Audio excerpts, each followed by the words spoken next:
আমরা sorry for student আছে সবাই হ্যালো জি স্যার বুঝছি অলরেডি 20 মিনিটস ওভার হয়ে গেছে আমি ঠিক আছে আমরা শুরু করি আমাদের টপিকস আজকে ছিল বোধহয় পাইলোরিক স্টেনোসিস না লং কেস ডিসকাশন না ক্লাসটা ছিল জি স্যার পাইলোরিক স্টেনোসিস ঠিক আছে ওকে আমরা অলরেডি 20 মিনিটস ওভার হয়ে গেছে আমরা ঠিক আছে তোমরা জানো you all know about these topics pyloric stenosis আমরা ক্লিনিক্যাল ক্লাসে এর আগে বিভিন্ন সময়ে তোমাদের প্লেসমেন্ট যখন ছিল তোমরা দেখছো ইট ইজ এ কমন ডিজিজ যদিও আজকাল pyloric stenosis nowadays the incidence of pyloric stenosis অনেকটা কমে গেছে but still there are some cases we found in our clinical practice the gastric artery obstruction due to pyloric stenosis. So pyloric stenosis, it is one of the major cause for gastric artery obstruction.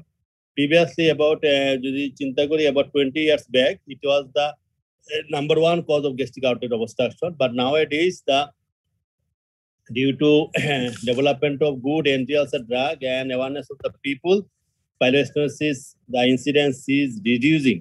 So nowadays, the number one cause of gastric artery obstruction is malignancy, carcinoma stomach, and pyloric stenosis it is the second or third cause possibly. তাহলে pyloric stenosis এখন এই incidence অনেক কম, হাসপাতালে রোগী কম পাওয়া যায়। এখন gastric artery obstruction থাকে nowadays we mostly consider it is as the number one. It is due to malignancy. Nowadays, most of the gastric artery obstruction come admitted in hospital usually due to carcinoma stomach.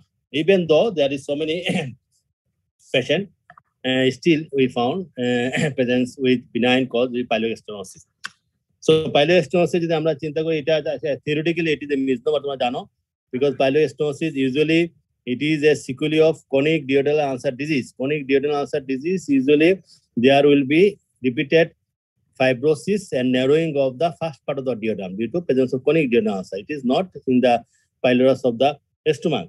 Therefore, it is a long time used term, the pyloric stenosis. Still, we use the term pyloric stenosis. Stenosis still is the term. Actually, it is a sequelae of the chronic duodenal ulcer disease. Chronic duodenal ulcer disease due to repeated ulceration and fibrosis causes narrowing of the first part of the duodenum and cause the resulting obstruction of the outflow from the stomach, gastric artery obstruction. So, regarding the clinical presentation, clinical presentation, how a patient of pyloric stenosis present to you? তোমার কাছে কিভাবে pyloric stenosis present আসতেছে present করছে আমরা সেটা discuss করব। Usually in surgical ward, pyloric stenosis patient usually present with feature of gastric artery obstruction. Almost all the presence of pyloric stenosis as well as other cause of gastric artery obstruction, the presenting feature is almost same. The major feature is as there is obstruction in the outflow of the stomach, the feature is patient vomiting after feeding, or that vomiting. The feature is vomiting. So when the food materials and all the secretion are unable to passes beyond the stomach, obviously it will accumulate in the stomach and ultimately it will vomit out. So patient is usually present with vomiting. So the feature of the pyloric stenosis or gastric artery obstruction is patient is present with vomiting. Now, how you differentiate this vomiting is due to carcinoma stomach or due to any other benign cause like pyloric stenosis? It needs careful taking history of the patient and careful examination. Though the presenting feature is almost same, but then if you take a careful history and go for examination, there will be some clinical differentiating point between the gastric artery due to pyloric stenosis or due to carcinoma stomach. So can anybody tell what are the how patient differentiate by history? How we can differentiate history? What are the presenting feature? when by taking history we can differentiate it between pyloric stenosis and carcinoma stomach? একজন বলো, কে বলতে পারবা?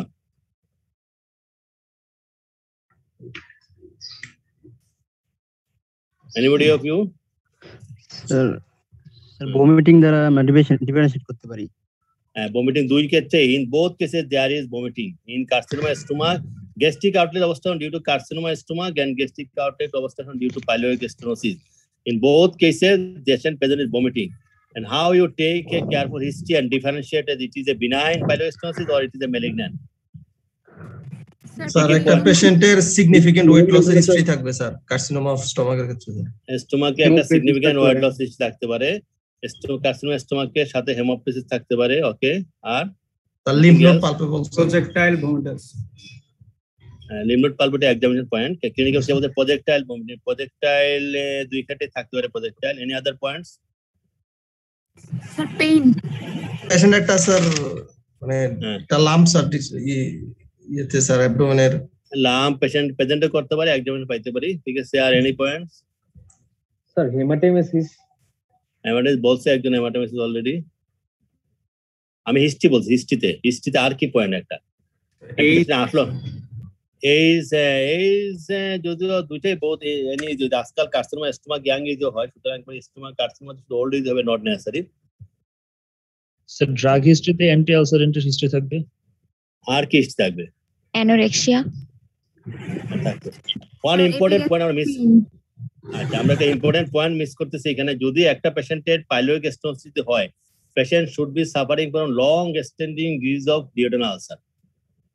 Patient বলবে, তার typical history দিবে যে আমার অনেক দিন থেকে 7-8 বছর থেকে আমার এরকম গ্যাস্ট্রিক আলসারে ব্যথা ছিল, মাঝে মাঝে ব্যথা হইতো, মাঝে মাঝে কমতো। Typical history of previous history of periodicity থাকবে তার। ডিওডেনাল আলসার তোমরা জানো, ডিওডেনাল আলসার পড়ছো মেডিসিনের পর সার্জারিতে। ডিওডেনাল আলসার কি থাকে? ডিওডেনাল আলসারের একটা পেশেন্টের লম্বা হিস্ট্রি থাকে এবং একটা পিরিওডিসিটি থাকে।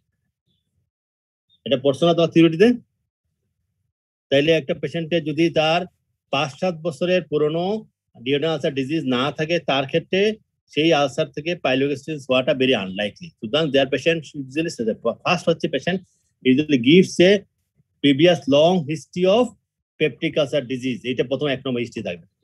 জিজ্ঞেস করতে হবে যে আপনার যে বমি কতদিন থেকে, পেশেন্ট মে কমপ্লেইন যে vomiting for long standing vomit, it may B for 6 month, for 1 ইয়ার, এরকম লম্বা হিস্ট্রি দিবে। কিন্তু তার সাথে অ্যাসোসিয়েট দিবে পেশেন্টের, আমার আজকে 5 থেকে 7 বছর থেকে আমি গ্যাস্ট্রিকের বেদনায় আমি কষ্ট পাচ্ছি, মাঝে মাঝে আমার ব্যথা হয়, ওষুধ খেলে কমে, এরপর ভালো হয়ে যায়, কয়েকদিন পর আবার ধরে ব্যথা।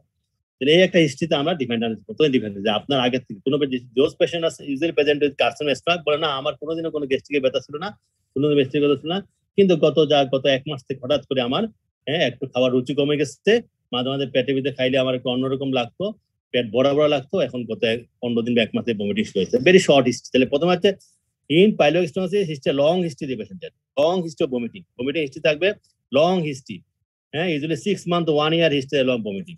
আর কার্সিনোমা ভমিটিং হিস্ট্রি হলে short history, short duration of onset, দুটো ডিফারেন্স। আর পাইলোরিক স্টেনোসিস অ্যাসোসিয়েটেড কি পাইলোরিক স্টেনোসিস যে পেশেন্ট আছে long standing history of peptic ulcer disease. তাহলে ভমিটিং হিস্ট্রি লম্বা থাকবে, 6 মাস থেকে 1 বছর থেকে পাইলোরিক স্টেনোসিস, একই সাথে তার 5-7 বছরের পুরনো তার পেপটিক আলসার ডিজিজ হিস্ট্রি থাকবে।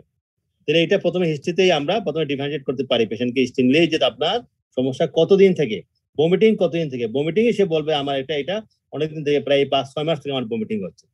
তাহলে ভমিটিং হিস্ট্রি লম্বা, তারও আগে থেকে তার 5-7 বছরের পুরনো পেপটিক আলসার ডিজিজ একটা হিস্ট্রি থাকবে। তো দুটো ইম্পর্টেন্ট পয়েন্ট হিস্ট্রিতে আমরা প্রথমেই পেয়ে যাবো, যে একটা বিনাইন গ্যাস্ট্রিক আউটলেট অবস্ট্রাকশন আর গ্যাস্ট্রিক অবস্ট্রাকশন যদি কার্সিনোমা স্টোমা ডিফারেন্স করে প্রথমে হিস্ট্রিতে আমরা এই দুটো পয়েন্ট পেয়ে যাবো, যে একটা শর্ট হিস্ট্রি আর একটা হচ্ছে লং হিস্ট্রি। এরপরে যে পয়েন্টগুলো তোমরা বলছো এখানে আদার পয়েন্ট থাকবে, অ্যাসোসিয়েটেড সিম্পটম থাকতে পারে এখানে, যে ভমিটিং এর নেচারটা কেমন, ভমিটিং নেচার, এই ভমিটিং নেচারটা। এরপরে আমরা কোয়ারি করবো ভমিটিং, পেশেন্ট মেইন কমপ্লেইন যে ভমিটিং আফটার ফুড, কার্সিনোমা স্টোমাকে সাধারণত ভমিটিং ইউজুয়ালি আফটার ফুড, প্রতি ফুডের পরে কিছুক্ষণ পরেই বমি হবে। আর pyloric stenosis usually early morning এ ভমিটিং কম হচ্ছে, ভমিটিং সাধারণত in the later part of the day, কয়েকটা খাবারের পরে, ব্রেকফাস্টের পরে খুব একটা বমি হচ্ছে না, দুপুরের পরে বমি হয় না, বিকালের দিকে যখন ব্রেকফাস্ট, লাঞ্চ আর ডিনারের পরে অনেক সময় দেখা যায় 3 বেলা খাবার পরে যখন আর স্টোমাকটা অ্যাকোমোডেট করতে পারে না, তারপরে ভমিটিং বেশি হয় evening letter part of the day, সেটা রোগী বলবে এখানে। আর কার্সিনোমা স্টোমাকে যে তার গ্রোথটা খুব র্যাপিডলি গ্রোথ হচ্ছে, স্টোমাকের ক্যাপাসিটি কম থেকে, সুতরাং অনেক সময় খাবার প্রতি এক ঘন্টা পরেই বমি হয়ে যাচ্ছে, প্রতিবারই তার বমি হচ্ছে। তাহলে এই একটা ডিফারেন্সিয়েট পয়েন্ট, ঠিক আছে। ভমিটিং নেচারটা কিন্তু কার্সিনোমা স্টোমাকে বমিটা কেমন হয়, ইউজুয়ালি প্রজেক্টাইল ভমিটিং, বোথ ক্ষেত্রে প্রজেক্টাইল ভমিটিং থাকে।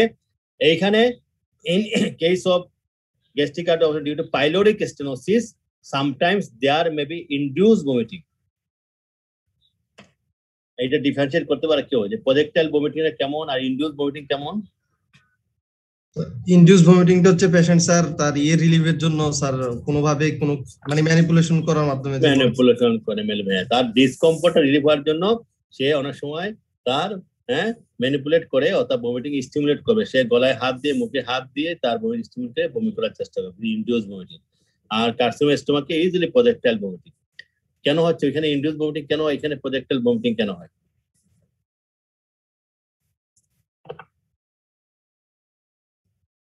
Anybody of you? ওই ক্ষেত্রে দুই ক্ষেত্রে প্রজেক্টাইল ভমিটিং পাই আমরা, কিন্তু পাইলোরিক স্টোমাসিস অনেকদিন থাকলে প্রজেক্টাইলটা কোনো ইনডিউস ভমিটিং বেশি হয়ে যায় অনেকদিন থেকে পাইলোরিক স্টোমাসিস পারসিস্ট করলে। Initially দুই ক্ষেত্রে, initially both there is projectile vomiting. Initially in case of carcinoma stomach, vomiting easily after every meal, প্রতি মিলের পরেই বমি হয়ে যাচ্ছে কিছুক্ষণ পরে। But in case of pyloric stenosis, patient usually vomit later part of the day after 2 or 3 meal. এই যে ডিফারেন্সটা বললাম, হিস্ট্রিতে ডিফারেন্স, এখন আমরা এক্সামিনে জানি না, আমরা হিস্ট্রিতে ডিফারেন্সিয়েট করতেছি পেশেন্টের বা সিম্পটমটা অ্যানালাইসিস করে আমরা ডিফারেন্সিয়েট করতেছি কোনটা কেন হচ্ছে। কি বলতে পারবা? Any of you?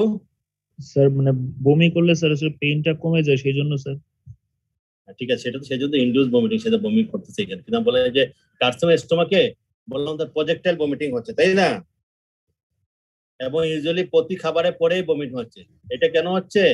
আর তোমার ইয়েতে এই পাইলোরিক স্টোমাসিসে ভমিটিংটা বলছি আমরা সাধারণত ইনিশিয়ালি প্রথম দিকে প্রজেক্টাইল হইতো এখানে, এবং খাবার পরে হইতো, এবং শেষের দিকে যে ভমিটিংটা সাধারণত letter part of the day, শুধু নাইটে বা ইভিনিং এ 3-4টা মিলের পর ভমিটিং হয়, পেশেন্ট ডিসকমফর্ট ফিল করে এবং ইনডিউস ভমিটিং হয়। এটা মেকানিক্যাল জিনিস, চিন্তা করে বলতে পারবা। হ্যাঁ স্যার এখানে হয় মানে এই যে ক্যাপাসিটিটা কমে যায় মনে হয় ইয়েতে কার্সিনোমাতে স্যার, কারণ একটা গ্রোথ হয় তো এর জন্য। হ্যাঁ, এটার ভালো, হ্যাঁ দ্যাট ইজ দ্য পয়েন্ট, ঠিক আছে। কারণ তোমার এখানে স্টোমাকটা হচ্ছে যেহেতু কার্সিনোমা স্টোমাকে এখানে তোমার গ্রোথটা খুব র্যাপিডলি গ্রোথটা হচ্ছে, কথা বুঝছো? তাইলে গ্রোথটা হচ্ছে এখানে, এবং এই স্টোমাকটা গট লিটল টাইম টু, ঠিক আছে, ডাইলেট বা এক্সপান্ড। কারণ এখানে গ্যাস্ট্রিক আল্সার অবস্থান হয়েছে গ্রোথের জন্য, গ্রোথটা র্যাপিডলি গ্রোথের রাস্তা বন্ধ করেছে। স্টোমাকটা তার আস্তে আস্তে ফুডকে অ্যাকোমোডেট করে স্টোমাকটা হিউজলি ডাইলেট হওয়ার সময় পাচ্ছে না। শর্ট হিস্ট্রি, 1 মাসের ভিতরে গ্রোথে গ্যাস্ট্রিক আল্সার অবস্ট্রাকশন, স্টোমাকের তার মোটামুটি তার মাসুলের পাওয়ার টোন সবই প্রিজার্ভ, কিছুই নষ্ট হয় নাই, কিন্তু গ্রোথ দিয়ে রাস্তাটা বন্ধ করে দিয়েছে। স্টোমাকের ক্যাপাসিটিটা বড় হয় নাই, সুতরাং এখানে ক্যাপাসিটিটা কম থাকে। স্টোমাকের normal capacity, stomach usually contain normal capacity or reduce capacity due to growth, যার জন্য কি হয় এখানে এভরি মিলের পরেই কিছুক্ষণ পরে যখন পাস করতে পারে না তখন ভমিটিং হয়, এবং যখন মিলটা পাস করার চেষ্টা করে স্টোমাক যখন একটা খাওয়ার পরে স্টোমাকে it takes several half 1 to 2 hours এখানে সেইটা আস্তে আস্তে ডাইজেস্ট হওয়ার পরে, এরপরে ডিউ টু স্টোমাক পেরিস্টালসে ফুডটা পাস করে দেয় ইন্টেস্টাইনে, ঠিক আছে, ডিওডার্মে। যদিও এখানে গ্রোথটা থেকে অবস্ট্রাকশন করে পাইলো আছে, তখন ফুডটা পাস করতে পারে না, তখন কি হচ্ছে স্টোমাক আন্ডারগো ভিগোরাস কন্ট্রাকশন, চেষ্টা করে ফুডটাকে পাস করা, কিন্তু নিচে যেহেতু ব্লক আছে পাস করতে না পারে, সেটা ভমিটিং হয়ে বের হয়ে যাচ্ছে। এই জন্য হচ্ছে projectile vomiting. Stomach under contraction, stomach under contraction, তার মাসল পাওয়ার ঠিক আছে যদিও মেলিগন্যান্সি এবং ক্যাপাসিটি কম, এই জন্য বমি হয়ে যাচ্ছে ইউজুয়ালি আফটার এভরি মিল। ব্রেকফাস্ট কিছুক্ষণ পরে যখন ফুডটা পাস করতে পারে তখন স্টোমাক আন্ডারগো করে, স্টোমাক চেষ্টা করে এটাকে ফুড থেকে নিচে পাস করতে পারে না, এই জন্য বমি হয়ে যাচ্ছে। এই জন্য প্রজেক্টাইল ভমিটিং, স্পিড ভমিট হয়, বুঝতে পারছো? This is due to carcinoma stomach. এবং স্টোমাকের এখানে স্টোমাক সময় পাচ্ছে না, বড় হওয়ার টাইম পাচ্ছে না। But in case of gastric ulcer due to pyloric stenosis, এটা অনেকদিন থেকে আসছে, একটা জিনিসের ডিওডার্মাল আলসার ডিজিজ তার 5-7 বছরের, এরপরে 1 বছর থেকে আস্তে আস্তে ন্যারোইং হয়েছে। এই যে এই এনাফ টাইম পাইছে স্টোমাক, আস্তে আস্তে স্টোমাকটা তার ইনক্রিজ ইজ ক্যাপাসিটি, সে ব্রেকফাস্ট খাইলা ব্রেকফাস্টের পরে ফুডটা পাস করে নাই, ঠিক আছে, এরপরে লাঞ্চ খাইলা আস্তে আস্তে স্টোমাকটা বিকাম ভেরি ক্যাপাসিয়াস, অনেক বড় হয়ে যায় এবং hugely dilated. Sometime stomach the greater cap the stomach goes up to the pelvis, এত বড় হয়ে যায়। তাহলে অনেক দিন থেকে এখানে আস্তে আস্তে ন্যারোইং হচ্ছে, আস্তে আস্তে ফুড গুলো অ্যাকুমুলেট হচ্ছে এবং stomach become hugely dilated, distended and dilated হয়ে যায়। এই জন্য এখানে সাধারণত ভমিটিং ইউজুয়ালি ক্যাপাসিটি বেশি থাকে বলে এভরি মিলের পরে বমি হচ্ছে না। হ্যাঁ, সকালের খাবার দুপুরে খাবার বমি হয় না, ক্যাপাসিটি আছে স্টোমাকটা। আর বিকালের দিকে ইভিনিং এ যখন খাওয়ার পরে যখন দেখা যাচ্ছে স্টোমাক অলমোস্ট ফুল হয়ে যায়, তখন গিয়ে আস্তে আস্তে পেশেন্ট ডিসকমফোর্ট ফিল করে। এট দ্য ইনিশিয়াল স্টেজে স্টোমাকের মাসল পাওয়ার ভালো থাকে, মাসল গুলা মোটামুটি টোনটা ভালো থাকে, তখন প্রজেক্টাইল ভমিটিং হয়। কিন্তু একবার অনেকদিন পারসিস্ট করলে স্টোমাকের টোনটা লস হয়ে যায়, মাসল গুলো একবারে পাতলা হয়ে যায়, তখন কি হয় পেশেন্ট আর পরে অনেক পুরো অ্যাকুমুলেট হওয়ার পরেও সে স্টোমাকটা কন্ট্রাকশনে যায় না এবং প্রজেক্টাইল ভমিটিং হয় না, পেশেন্ট খুব ডিসকমফোর্ট ফিল করে। সেই সময় পেশেন্ট কি করে ইনডিউস ভমিটিং করে, মুখে হাত দিয়ে নিজের চেষ্টায় বমি করে, মুখে হাত দিয়ে পেটে চাপ দিয়ে বমি করে। That is called induce vomiting because because the capacity of stomach is increased, stomach is hugely dilated due to chronic narrowing of the duodenum, অনেক দিন সময় পায় এবং the muscle tone of the stomach এর muscle tone টা এখানে কমে যায়, reduce, so patient usually prefer induced vomiting to relieve his or her discomfort. আমি বুঝাইতে পারলাম জিনিসটা ডিফারেন্সটা? জি স্যার। তাইলে এই যে হিস্ট্রি নিলেই তুমি এই যে শুধুমাত্র হিস্ট্রি নিলে আমি কিন্তু প্রথমে ডিফারেন্ট করে ফেলতে হয়। ফার্স্টে যে লং হিস্ট্রি আছে এখানে, এটা short history. Usually carcinoma stomach পেশেন্টের projectile vomiting usually after every meal, আর ওইখানে দেখা যাচ্ছে এটা usually after 2 or 3 meals and usually induced vomiting। Carcinoma স্টোমাকের সাথে অ্যাসোসিয়েটেড হেমাটাইটিস থাকতে পারে, এখানে ইউজুয়ালি হেমাটাইটিস থাকবে না। কার্সিনোমা স্টোমাকে usually food material vomit matter কি থাকে, vomit matter contain the foods containing just the previous meal, আগের খাবার যা তাই খাইছে। আর গ্যাস্ট্রিক আর পাইলোগ্যাস্ট্রোসিস কেমন থাকবে, the patient the food material is usually foul smelling and usually contain the food materials taken 2 or 3 meal before। বুঝতে পারছো? আগের দিনে খাবার জমা আছে, ওগুলা পচে ফার্মেন্টেশন হয়, এখানে ফাউল স্মেলিং হবে এখানে, ঠিক আছে, হাইড্রোজেন সালফাইড তৈরি হবে। এই জন্য 2-3 দিনে পচা খাবার অনেক সময় বের হয়ে আসে in case of gastric outlet due to পাইলোগ্যাস্ট্রোসিস। এটা বেসিক ডিফারেন্স। এখানে আমার ভমিট ম্যাটার কি কি বের হয় জিজ্ঞেস করলে রোগী বলবে আমার এখানে আগের দিনে আমি একটু কম রাখাই আপেল খাই, সেগুলো জমে আছে, পরের দিন সেগুলো বমি খেতে বের হয়েছে এবং অনেক বন্ধ ফাউল স্মেলিং। তাহলে তার মানে ফুড ম্যাটেরিয়াল অনেক দিন জমা থাকে এখানে এবং ফার্মেন্টেশন হচ্ছে। সুতরাং এই জাস্ট টেকিং হিস্ট্রিতে আমি এখন রোগী এক্সামিনে করিনি, আমি হিস্ট্রি দিয়ে আমি মোটামুটি একটা পয়েন্ট ডিফারেন্সিয়েট করে ফেলতে পারবো, it is benign cause or malignant cause. তারপর যেটা তোমরা বলছো এখানে পেশেন্টের লাম থাকতো, হ্যাঁ লাম থাকলে পেশেন্টের অ্যানোরেক্সিয়া থাকবে, পেশেন্টের ওয়েট লস থাকবে, this are all the feature of carcinoma stomach. তাইলে আমরা এখন আমরা মোটামুটি বেসিক ডিফারেন্সিয়েট পয়েন্ট যেটা দিয়ে আমাকে অবশ্যই ক্লিনিক্যাল হিস্ট্রিতে ডিফারেন্সিয়েট করতে হবে, এটা অবশ্যই জানতে হবে তোমাকে হিস্ট্রি নেওয়ার সময়, স্পেশালি প্রেজেন্ট ইলনেসে এটা ডিফারেন্সিয়েট পয়েন্ট করে তুমি হাইলাইট করতে হবে। So again we repeat how a patient present, usually পেশেন্টের ক্লিনিক্যাল প্রেজেন্টেশন কি থাকবে, ইন কেস অফ পাইলোগ্যাস্ট্রোসিস নাম্বার 1 পেশেন্ট হচ্ছে ভমিটিং আফটার মিল, এর ডিউরেশন কেমন থাকে, usually long 6 months to 1 year এরকম ডিউরেশন থাকবে। তারপর পেশেন্টের কি থাকবে, পেশেন্টের কি থাকবে এখানে ওয়েট লস থাকবে, এখানে ইউজুয়ালি অ্যানোরেক্সিয়া থাকে না, পেশেন্ট যখন বমি করার পরে খাবার জন্য পাগল হয়ে যায় আবার বমি করে, তাহলে এখানে ওয়েট লস থাকবে এখানে, but anorexia significant weight loss থাকবে কিন্তু অ্যানোরেক্সিয়া থাকবে না, বা ইনকেস কার্সিনোমা স্টোমাক হলে অ্যানোরেক্সিয়া ওয়েট লস। তাহলে এখানে দুটো ইম্পর্টেন্ট ফাইন্ডিং, এখানে ভমিটিং থাকবে এবং ওয়েট লস থাকবে পেশেন্টের ইন পাইলোগ্যাস্ট্রোসিস। আর পেশেন্ট হ্যাঁ বলো বলো বলো ওয়েট লস কেন থাকে, হ্যাঁ কার্সিনোমাতে হেমাটোমেসিস কেন থাকবে, যদি কার্সিনোমাতে দুটো হেমাটাইটিস কেন থাকে বলো, তোমার কি ধারণা হয়? ইফ কার্সিনোমা স্টোমাকের ক্লিনিক্যাল ভ্যারাইটি কেমন, ম্যাক্রোস্কোপিক ভ্যারাইটি কি কি টাইপের আছে? পরসোনা থিওরিটি আলসারেটিভ ভ্যারাইটি আছে, আলসারেটিভ, কলিফ্লাওয়ার, ঠিক আছে, ইনফিল্ট্রেটিভ ফাঙ্গেটিং গ্রোথ আছে, তাই না, আর ইনফিল্ট্রেটিভ বা লাইন্ডার প্লাস্টিক আছে। তাহলে আলসারেটিভ ভ্যারাইটি যদি থাকে এবং যে ফাঙ্গেটিং গ্রোথে এই ক্ষেত্রে কি হচ্ছে, এখানে ইউজুয়ালি হেমাটোমেসিস থাকতে পারে, কমনলি থাকে। কেন আলসারেটিভ ভ্যারাইটি কি হয়, এখানে টিউমারটা ইউজুয়ালি স্লাফ আউট হয়, এখানে একটু ব্লিডিং হয়। আর কলিফ্লাওয়ার টাইপে এখানে জিরো টিউমার নেক্রোসিস হয়, টিউমার নেক্রোসিস হলে এখানে যারা ব্লিডিং হয়। Sometimes the tumour erode a blood vessel, haematemesis থাকতে পারে, যার মেবি সবসময় থাকবে বই নেই, বা যার মেবি অ্যাসোসিয়েটেড হেমাটোমেসিস এন্ড বেলিনাও থাকতে পারে যদি কমপ্লিট অবস্থা না হয় ইজিলি পাস করতে পারে বুঝতে পারছি হ্যাঁ আলসারেটিভ ভ্যারাইটি থাকলে একটা জায়ান্ট গ্যাস্ট্রিক আলসার যেরকম গ্যাস্ট্রিক আলসার থাকলে যেরকম হেমাটোমেসিস হয় একইভাবে কার্সিনোমা স্টোমাকও দেয়ার মে বি হেমাটোমেসিস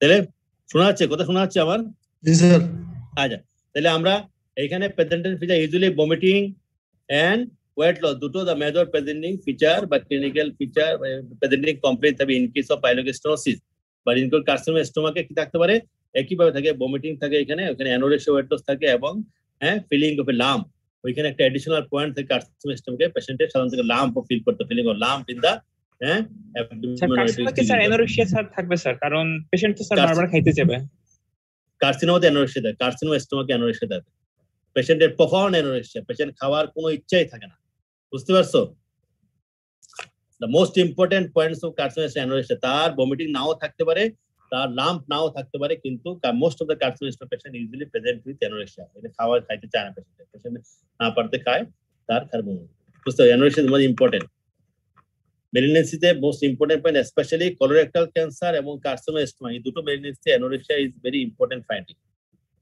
মনে থাকবে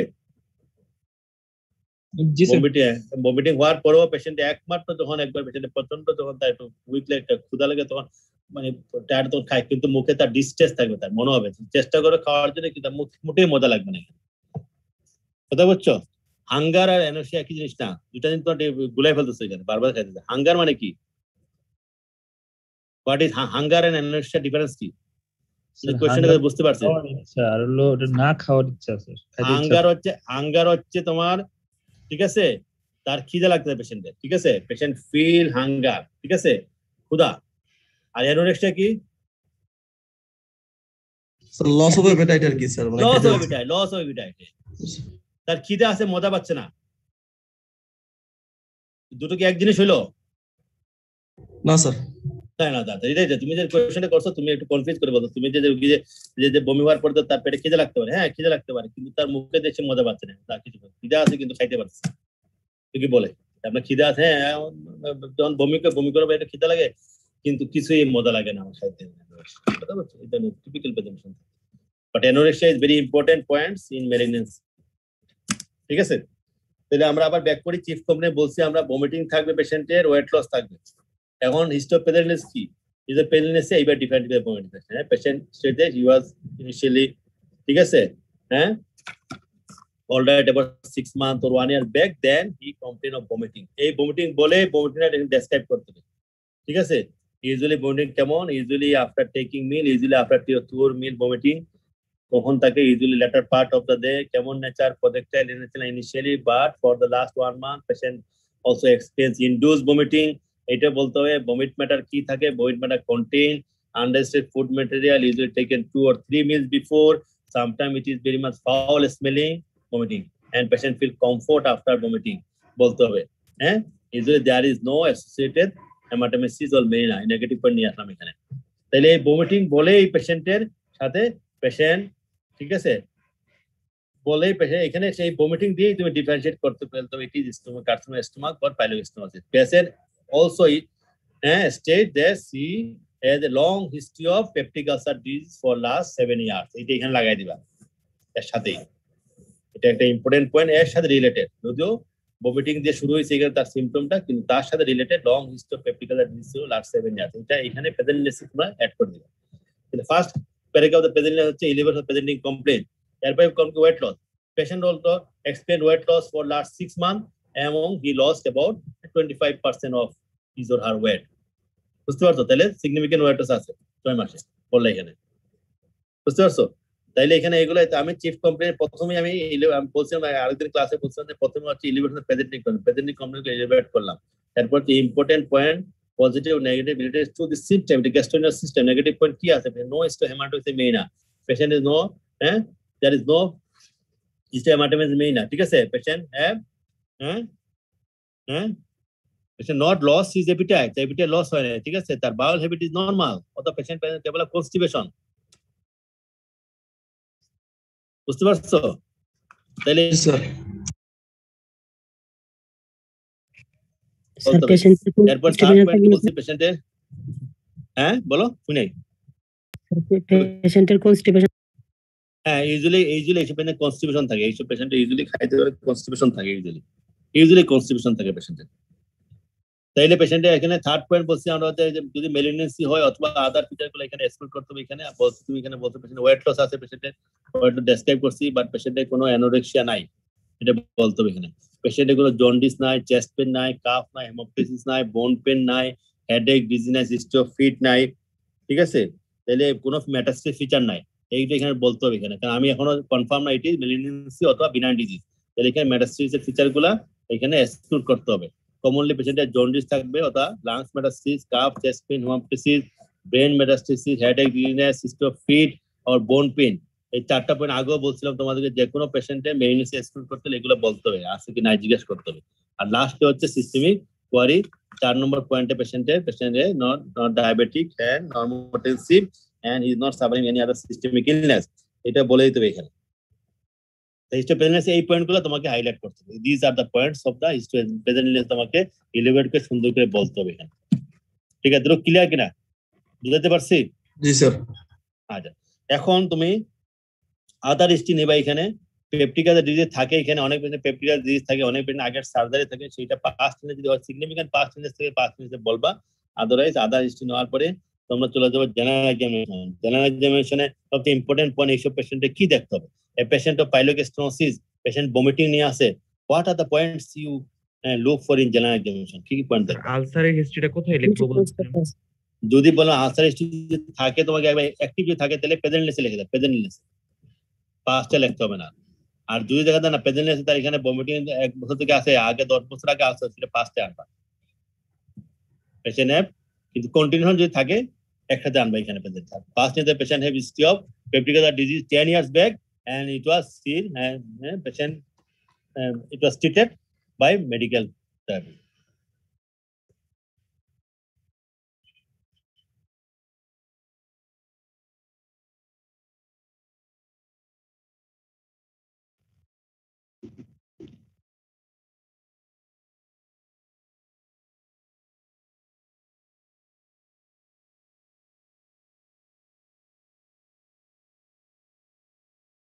sir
hello, line interruption, sorry. Hello, জি স্যার। হ্যাঁ শোনা যাচ্ছে, সরি লাইন ইন্টারাপশন হয়ে গেছিল। তাহলে আমরা জেনারেল এক্সামিনেশন কি পয়েন্ট দেব? জেনারেল এক্সামিনেশন বলো স্যার। এই এর মানে যে এরকম স্যার লং স্ট্যান্ডিং অবস্থা থেকে sir peptic stenosis for pyloric stenosis for sir কেসের হারটা কি রকম স্যার, মানে কত পার্সেন্টের এরকম? এখন একেবারে কম, এখন একেবারে কম। 10 থেকে 15 বছর আগে একেবারে অলমোস্ট 50% ছিল এরকম পেশেন্ট, ঠিক আছে? অ্যারাউন্ড 15 বছর আগে প্রতি রুটিন ওটিতে আমাদের এখানে 2 থেকে 3টা এরকম কেস থাকতো, অপারেশন করতাম প্রতি রুটিন বেকোটমি গ্যাস্ট্রোজেনোস্টমি। কিন্তু তোমরা জানি না তোমরা এরকম কেস পাইছো কিনা। আমার এই লাস্ট 5-7 বছরে এইসব কেস ভেরি ভেরি রেয়ার, হয়তো মাসে একটা কেস ভর্তি হয়। কারণ এখন ভালো ভালো ওষুধ আসছে মার্কেটে, অ্যান্টি আলসার ড্রাগ, এই জন্য এই ইনসিডেন্স খুব কমে গেছে। ক্লিয়ার, বুঝতে পারছো? জি স্যার। হ্যাঁ, এখন ইনসিডেন্স খুবই কম, খুবই কম, খুবই কম, মানে লেস দেন 5% হবে, লেস দেন 5% ইনসিডেন্স। ঠিক আছে, আমরা তাহলে এই যে পেশেন্টের তাহলে আমরা কি কি জেনারেল কি কি পয়েন্ট দেখবা পেশেন্টের কি পয়েন্ট দেখবা হোয়াট দ্য পয়েন্টস এটা পরীক্ষা জিজ্ঞাসা জেনারেল কি কোন পয়েন্টগুলো দেখবা তুমি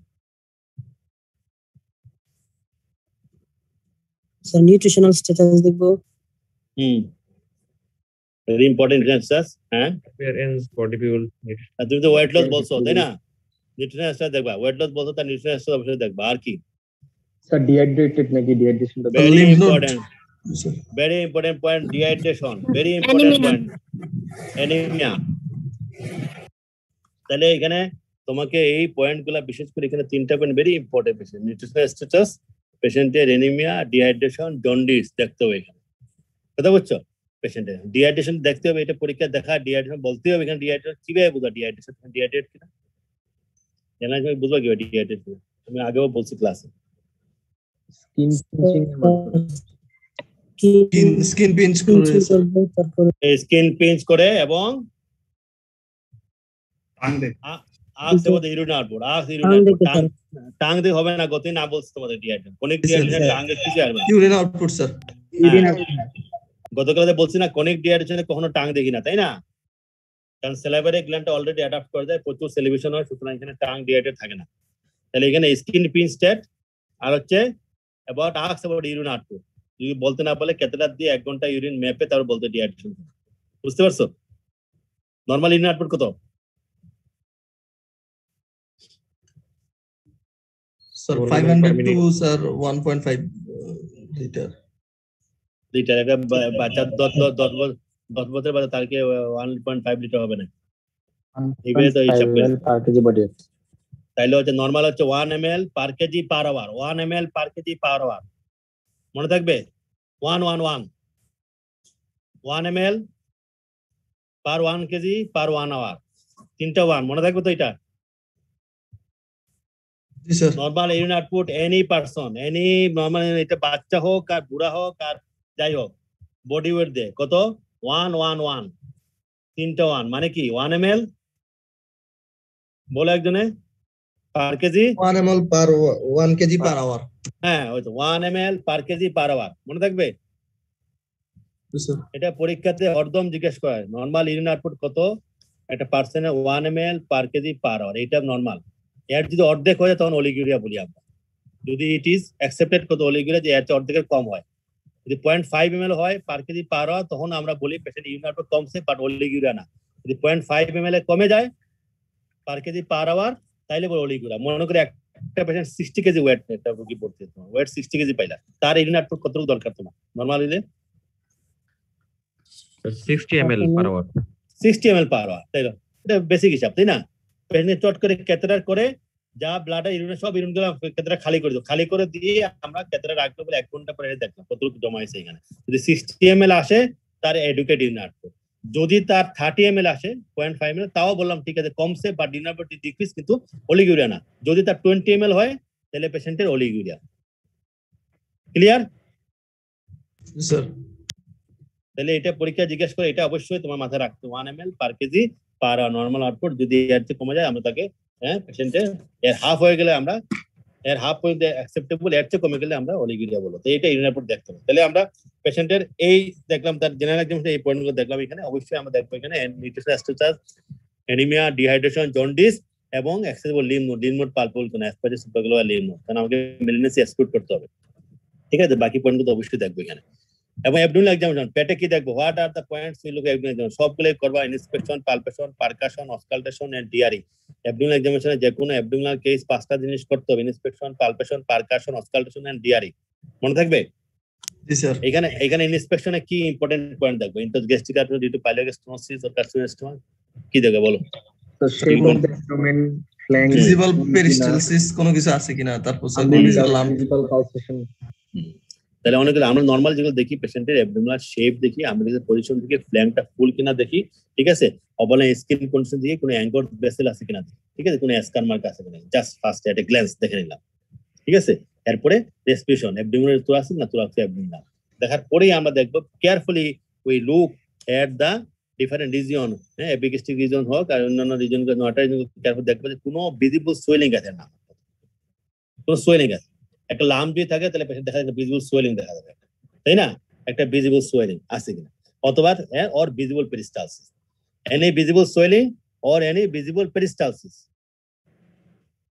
মনে থাকবে যদি লাম্প হয় ভিজিবল সোয়েলিং থাকবে, যদি লাম্প না হয় শুধু অবস্ট্রাকশন থাকে there will be a visible peristalsis থাকবে এবং এটা মুভমেন্টটা কোন দিকে পেরিস্টালসিস ইউজুয়ালি দি স্টোমাকের ডিরেকশন অনুযায়ী it is peristalsis movement usually from left to right সে স্টোমাকে ফুড জমা আছে কিছুক্ষণ পর পর এখানে এন্ড দ্য এপিগ্যাস্ট্রিক রিজনে একটা পেরিস্টালসিস দেখা যাবে একটা ওয়েভ দেখা যাবে স্টোমাটা কন্ট্রাকশন করবে যে ফুডটা লেফট থেকে রাইটের দিকে একটু ওয়েভ থাকবে আমি বুঝাতে পারছি স্যার তাহলে ইন্সপেকশন এখানে কয়েক 1 মিনিট সময় নিতে হবে ক্লিয়ার করে দেখতে হবে এখানে প্রথমে ভিজিবল সোয়েলিং আছে কিনা সোয়েলিং থেকে ভিজিবল একটা সোয়েলিং আছে তার ঠিক আছে লাম্প তার আর দেখা যায় না একটা বালজিং আছে বাট পেরিস্টালসিস এবং left to right visible peristalsis inspection দেখলাম দেখার পরে দেন ওই গো ফর পালপেশন পালপেশন অবশ্যই তুমি এখানে কি দেখবো আমি এখানে পেশেন্টের কোনো টেন্ডার আছে কিনা কোনো পালপুর লাম্প আছে কিনা যদি পালপুর লাম্প থাকে আমরা কোন রিজনে আছে সেটা সেই জোনটা স্পেসিফাই করে হ্যাঁ এপিগ্যাস্ট্রিক থেকে হাইপোকন্ড্রিয়া গেছে কিনা স্পেসিফাই করে লাম্পের সাইজটা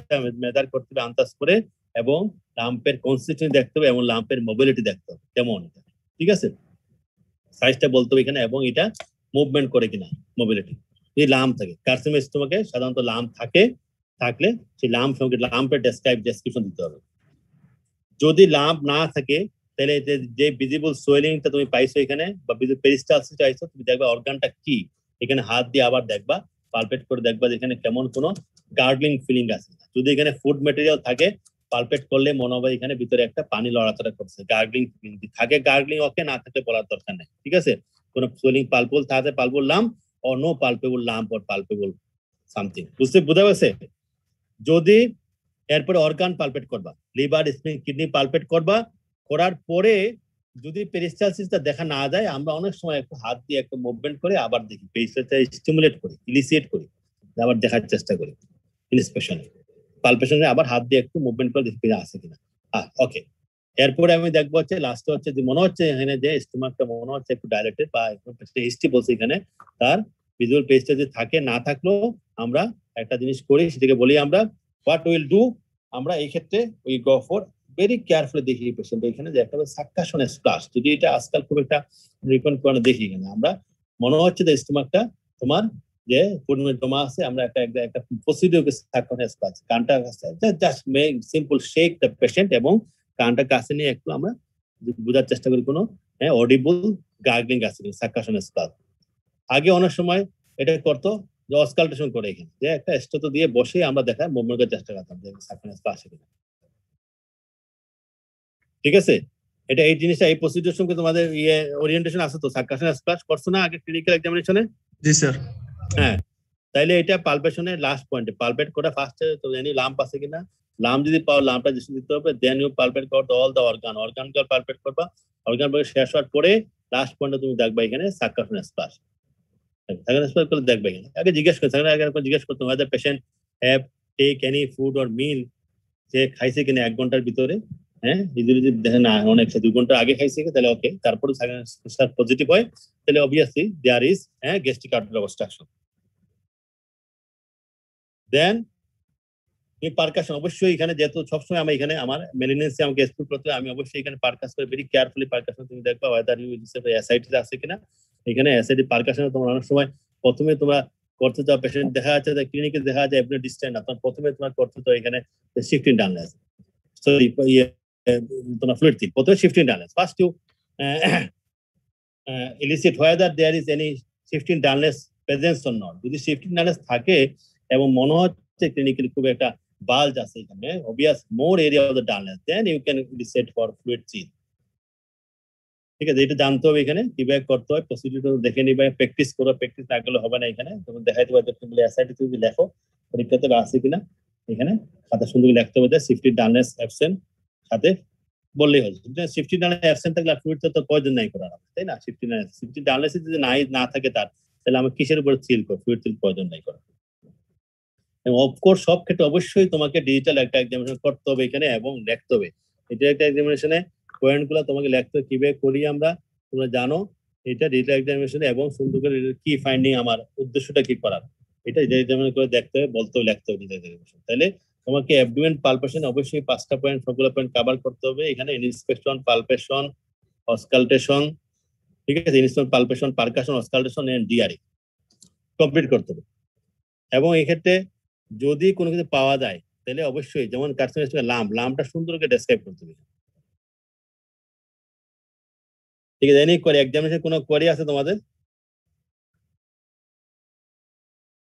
কোনো প্রশ্ন আসে এক্সামিনেশনে? সময় তোমার 5 মিনিট, তাড়াতাড়ি করতেছে, বলো। স্যার কোশ্চেন স্যার একটা ছিল এরকম স্যার, আমরা কি পেশেন্টদেরকে বলে স্যার যে ইনডিসক্রিমিনেট যে স্যার পিপিআই গুলা স্যার নেওয়াকে এনকারেজ করবো কিনা স্যার? কারণ এটা তো স্যার আসলে ওইটা তুমি একটা কোশ্চেন করছো, ইনডিসক্রিমিনেট পেশেন্ট তো অবশ্যই যে কোনো ট্রিটমেন্ট অবশ্যই ইট ইজ অবশ্যই আন্ডার সুপারভাইজ প্রেসক্রিপশন। কোনো সময় কোনো ওষুধ ওটিসিতে কাউকে প্রেসক্রাইব করে নিয়মই না, তাই না? যে কোনো সিমটম হলে সে তার স্পেসিফিক এখন সে আন্ডার অবশ্যই রেজিস্টার্ড ফিজিশিয়ানের পরামর্শ অনুযায়ী খাবে, এটা তো অবশ্যই করবে, তাই না? এটা যে কোনো মেডিকেশনে তো করবে, তাই না? কিন্তু এটা অবশ্যই করবে। এখন তোমার অনেকগুলা প্রত্যেকটা ওষুধের একটা তার অ্যাডভান্স রিঅ্যাকশন আছে এখানে পেশেন্টের, ঠিক আছে? তুমি অবশ্যই বলবা যে কোনো পেশেন্ট এটা যেগুলো it is a matter of ethical and good practice. তোমার দায়িত্ব হচ্ছে তুমি একটা একজন এমবিবিএস গ্রাজুয়েট হচ্ছে, তোমার দায়িত্ব হচ্ছে তোমার সব রোগীর চিকিৎসা তোমার দায়িত্ব না, কিন্তু তোমার দায়িত্ব হচ্ছে you must to have a fair knowledge about the where the patient should go. তুমি তোমার এতটুকু নলেজ থাকতে হবে। তুমি এখানে তোমাকে এমবিবিএস এ তোমাকে প্রত্যেকটা ডিসিপ্লিনের উপরে তোমাকে পড়ানো হচ্ছে এবং ইন্টারন্যাশনাল প্রতিদিন রোটেট করা হচ্ছে। এই জন্য তোমাকে একটি জানতে হবে যে পেশেন্টের সেফটিটা কোথায়, সেফটি অফ দ্য পেশেন্ট, এটা তোমাকে এনশিওর করতে হবে। এখানে তোমার এই এমবিবিএস ডিগ্রির উদ্দেশ্য হচ্ছে তোমাকে একটা মেডিকেল গ্রাজুয়েট হিসেবে তোমাকে সঠিক গাইডলাইন দিতে পেশেন্টকে সঠিক জায়গায় পাঠানো তোমাকে জানতে হবে, ঠিক আছে? অবশ্যই তুমি পেশেন্টকে প্রাইমারি চিকিৎসা দিবা এখানে, এবং অবশ্যই তাই যদি মনে করো যে হ্যাঁ patient has complicated peptic ulcer disease বা অবশ্যই তুমি তাকে এখন আজকাল মেডিসিন আসতে গ্যাস্ট্রোএন্টারোলজি তুমি সঠিক জায়গায় পাঠাবা। তুমি এখানে এইটা হচ্ছে তোমার ক্রেডিট, তুমি পেশেন্টকে সঠিক গাইডলাইন দিতে পারতেছো কিনা, এইটা হচ্ছে তোমাদের basic aim to make you a good medical graduate. তোমাকে মেডিকেল বানানোর উদ্দেশ্য হচ্ছে তুমি পেশেন্টকে সঠিক গাইডলাইন দাও, কোন পেশেন্ট কোথায় চিকিৎসা নেবে, এতটুকু তোমার নলেজ তোমাকে থাকতে হবে এখানে, ঠিক আছে? তার কোনো কোয়েশ্চন?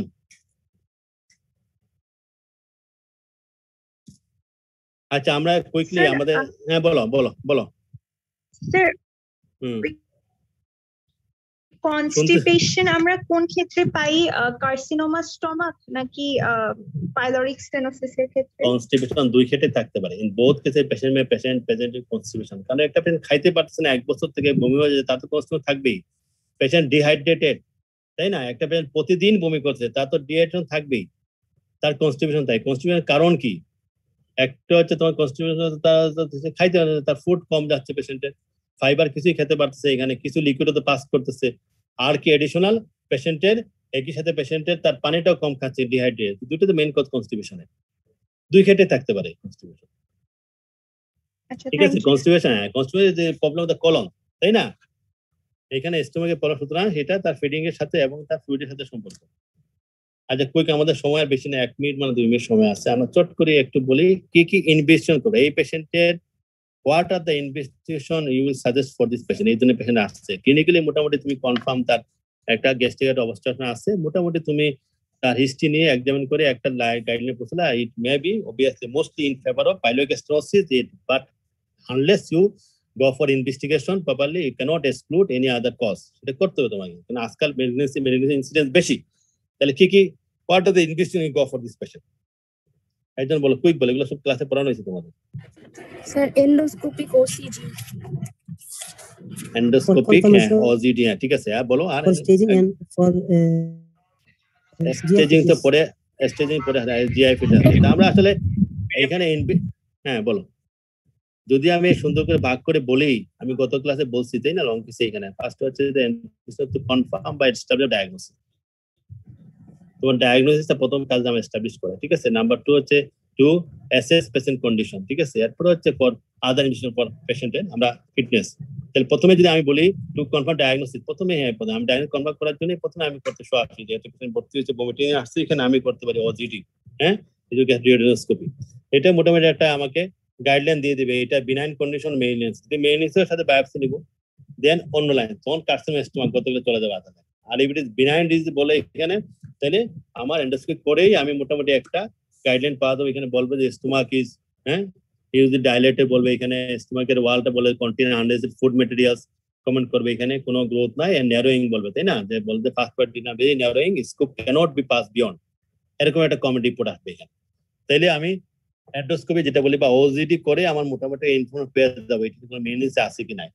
সাথে যদি তোমার এখানে কোনো লাম যদি তোমার হাতে নেই, আমি তুমি একটা আল্ট্রাসাউন্ড করতে পারো, আল্ট্রাসাউন্ড হোল অ্যাবডোমেন করতে পারো। তোমাকে যদি আদার ক্লিনিক্যাল পয়েন্ট লাম যে সাসপেক্টেড লাম থাকে অথবা তুমি অ্যাসাইটিস পাও, তাহলে আরো স্ক্রিনে আল্ট্রাসাউন্ড করতে পারো। আমার সাধারণত এইসব ক্ষেত্রে সেটা এন্ডোস্কোপি বা যেটা ওজিডি করে মোটামুটি একটা ইনফরমেশন করে আমরা মোটামুটি একটা ডায়াগনোসিসটা রিচ করতে পারি। আগে যে পরীক্ষা করা হইতো এগুলো আসলে করা হয় না, যেটা পরীক্ষা বইয়ে লেখা আছে বেরিয়াম মিল। পরীক্ষা তোমরা করো অনেক সময় দেখি পরীক্ষার হলে খাতাতে তোমরা একটা ওজিডিও লেখো, সাথে আবার বেরিয়াম মিল একসাথে দুটোই লেখা দেবো এখানে। যে করা হয় না শুধুমাত্র বইতে বা ইয়েতে আসে, এটা লেখার প্রয়োজন নাই। আমি এন্ডোস্কোপি ওজিডি করার পরে আমি যেহেতু অলমোস্ট 90% পেয়ে যাচ্ছি, আমার বেরিয়াম মিল করে এক্সট্রা কোনো বেনিফিট পাচ্ছি না, সুতরাং এটা করার প্রয়োজন নেই, একটা ইনভেল লাগবে। নেক্সট স্টেপ হচ্ছে অ্যাসেস কন্ডিশন পেশেন্টের। এটা অনেক সবগুলো পরীক্ষা বেসলাইন সব পরীক্ষা করতে হবে। এই ক্ষেত্রে বেশি অবশ্যই পেশেন্টের হেমাটোলজিক্যাল পরীক্ষা করতে হবে। মোস্ট ইম্পর্টেন্ট এখানে অবশ্যই সেরাম ইলেক্ট্রোলাইট বাদ দেওয়া যাবে না। একটা পেশেন্ট বমি 6 মাস থেকে বমি করছে, তার ইলেক্ট্রোলাইট ইমব্যালেন্স অবশ্যই থাকতে পারে, তুমি এটা দেখতে এবং কারেক্ট করতে হবে সেরাম ইলেক্ট্রোলাইট। তাইলে এখানে অ্যাসেস কন্ডিশন এখানে পেশেন্টের কমপ্লিট ব্লাড কাউন্ট করতে হবে, এখানে সেরাম ইলেক্ট্রোলাইট করতে হবে, তার রুটিন আর random blood sugar and serum creatinine, এইগুলা বেসিক ইনভেস্টিগেশন এখানে করতে পেশেন্টের ব্লাড গ্রুপিং এন্ড পসিবিলিটি দেখতে হবে। দেখে এরপরে তুমি next you go for the other investigation for patient fitness of the operation. যদি বিনাইন কেসে, বিনাইন কেসে হলে সেটা আলাদা নয়, কতগুলো চলে। বিনাইন হলে এখানে এন্ডোস্কোপি করলাম, এখানে পেশেন্টের অ্যাসেস পেশেন্টের কন্ট্রোল করার পরে এরপর পেশেন্ট ফিটনেস জন্য অন্যান্য পরীক্ষা যে অপারেশন জন্য সেগুলো প্রয়োজন, এগুলো আমরা করবো। তোমাদের এখন ক্লাস আছে না? হ্যালো, জি স্যার, জি স্যার। তাহলে আজকে শেষ করতে পারলাম না, আমার তো বাকি রয়ে গেছে এখানে। আমরা নেক্সট ক্লাসে যেটাই টপিক থাকবো একটু আমরা শুরুর আগে 10 মিনিটে এটার পাইলোগ্যাস্ট্রাইটিসে আমরা একটু ট্রিটমেন্টটা এবং প্রিপারেশন অফ দ্য পেশেন্ট এটা বলে দিব। আজকাল এই কেসটা পরীক্ষা আমাদের ক্লাসে বা ক্লিনিক্যাল ওয়ার্ডে খুব কম থাকে কেসটা যেহেতু পাইলোগ্যাস্ট্রাইটিস, এই জন্য ওই যে স্টোমাক প্রিপারেশনটা সম্পর্কে অনেকের কোয়ারি আছে, এগুলো জাস্ট নেক্সট ক্লাসে আমরা যেটা দুদিন থাকবে আমরা আলাপ করে নিব। আসসালামু আলাইকুম। আসসালামু আলাইকুম স্যার। স্যার না তোমার ওই সময়টা আসলে অনেক কম হয়ে যায় আসলে এই কেস ডিসকাশন এটা সম্ভব না অল্প সময়ের মধ্যে। আমি আজকে আরেকটা অ্যাডভাইস দিচ্ছি হচ্ছে সামাদ, জি স্যার, সব পোস্ট গ্রাজুয়েট ট্রেনি এবং পোস্ট গ্রাজুয়েট কোর্সে যারা আছে এরা লেকচার ক্লাস অ্যাটেন্ড করা এদের ডিফিকাল্ট হইতো আগে। এখন জুমে তো এটা আমার মনে হয় এটা একটা অপরচুনিটি। আমি তো জানি ক্লাসগুলো যেগুলো আছে এই ক্লাসগুলো তারা যদি পোস্ট এডমিশন বা অপারেশন ডে না থাকে, তারা যেন চেষ্টা করে পার্টিসিপেট করার, তাহলে এটলিস্ট পোস্ট গ্রাজুয়েটের মধ্যে পরীক্ষার মধ্যে তো খুব একটা পার্থক্য নাই, তাই না? না পরীক্ষা এখানে আমি ক্লিনিক্যাল ক্লাসে আমার একটা অবজারভেশন স্যার, পরীক্ষাতে বা দেখছি যারা পারা করে যাদের পরীক্ষা নেন যখন বা এমবিএস পরীক্ষাতে, এদের প্রথমটা প্রবলেমটা হয় প্রেজেন্টেশনে প্রথমেই। এই জন্য আমি ওই ক্লিনিক্যাল ক্লাস চেষ্টা করি ওদের প্রথমে শুরুতে দিই প্রেজেন্টেশনটা সুন্দর করে বলার জন্য। ওইটা গুছাই বলতে পারলে স্টুডেন্টের কনফিডেন্স গ্রো করে পরীক্ষাতে মোটামুটি এক্সামের একটা ইমপ্রেশন ভালো হয়। ওইখানে যে প্রথমে বলাটা, ওইখানে গুছাই সমস্ত পয়েন্ট যেটা বলতে পারে প্রেজেন্টেশনটা কিভাবে প্রেজেন্ট করে, কিভাবে প্রেজেন্টেশনটা কিভাবে করে, ওইটাই ওদেরকে বলতে পারা প্র্যাকটিস করতে দেয়। হিস্টোরি প্রেজেন্টেশনে তুমি একটা প্রেজেন্টিং কমপ্লেন্টটা বলবা, আর হিস্টোরি প্রেজেন্টেশনে তোমাকে যাতে সবগুলা পয়েন্ট কভার করতে পারো পেশেন্টের, কিভাবে এলিভেট করবা, কিভাবে তুমি কোরিলেট করবা, কিভাবে ডিপেন্ডে এক্সক্লুড করবা। এই জন্য ওইটাতে আমি একটু স্ট্রেস দেই বেশি, কারণ পরীক্ষা হলে প্রথম যে ইমপ্রেশন, প্রথম যে বলতে যে পারে সুন্দরভাবে গুছায়, ওটাই তো মোটামুটি একদম একটা ইমপ্রেশন চলে। এই বোধ আন্ডারগ্রাজুয়েট দুই ক্ষেত্রে এইটা হয়, ওইটা থেকে বলি বারা প্র্যাকটিস করতে। পরে ইনভেস্টিগেশন এগুলো মোটামুটি সবাই গুছায় করতে পারে, প্রথমে খারাপ করে ফেলে পরে পরীক্ষা একদম স্টুডেন্ট নার্ভাস হয়ে যায়। এই জন্য বলি যে তোমরা ওই জিনিসটা প্র্যাকটিস করবে, গুছায় বলবা। এটা আর ওই ফরিদকে দায়িত্ব দিয়ে দিছি যে আগামী সপ্তাহ থেকে এভরি অল্টারনেট উইকে তারা ওই পরীক্ষা নেওয়া, যেটা আর কি রিটেন পরীক্ষা, ওইটা শুরু